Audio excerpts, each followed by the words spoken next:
National cyber crime investigation team ने कराची से गिरफ्तार बशीर उर्फ जुनीद जानी को सख्त सिक्योरिटी में सक्खर की अदालत में पेश किया।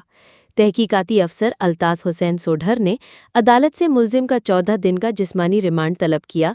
ताहम अदालत ने वुकला के दलाइल सुनने के बाद इसे 5 दिन के जिस्मानी रिमांड पर साइबर क्राइम टीम के हवाले कर दिया। ज़राए के मुताबिक जुनीद जानी को गुज़श्ता रोज़ कराची में छापे के दौरान गिरफ्तार किया गया था, जिसके बाद उसे सक्खर मुंतकिल किया गया। अदालत में समाअत के दौरान वुकला जुल्फ़िकार अली मलानो, आगा सूरत, अब्दुल समद नूनारी, सरताज हैदर, अल्ताफ शाह और दीगर ने मुल्जिम की जानिब से वकालतनामा जमा कराया। मोतबर ज़राए का कहना है कि जिस्मानी रिमांड मुकम्मल होने के बाद मुल्जिम को FIA कोर्ट सक्खर में पेश किया जाएगा। दूसरी जानिब अदालत में पेशी के दौरान जुनैद जानी ने सहाफ़ियों से अपील करते हुए कहा, मुझे नसरुल्लाह गुडानी की तरह कत्ल कर दिया जाएगा, वडेरे मुझे मरवा देंगे, वुकला मेरी मदद करें।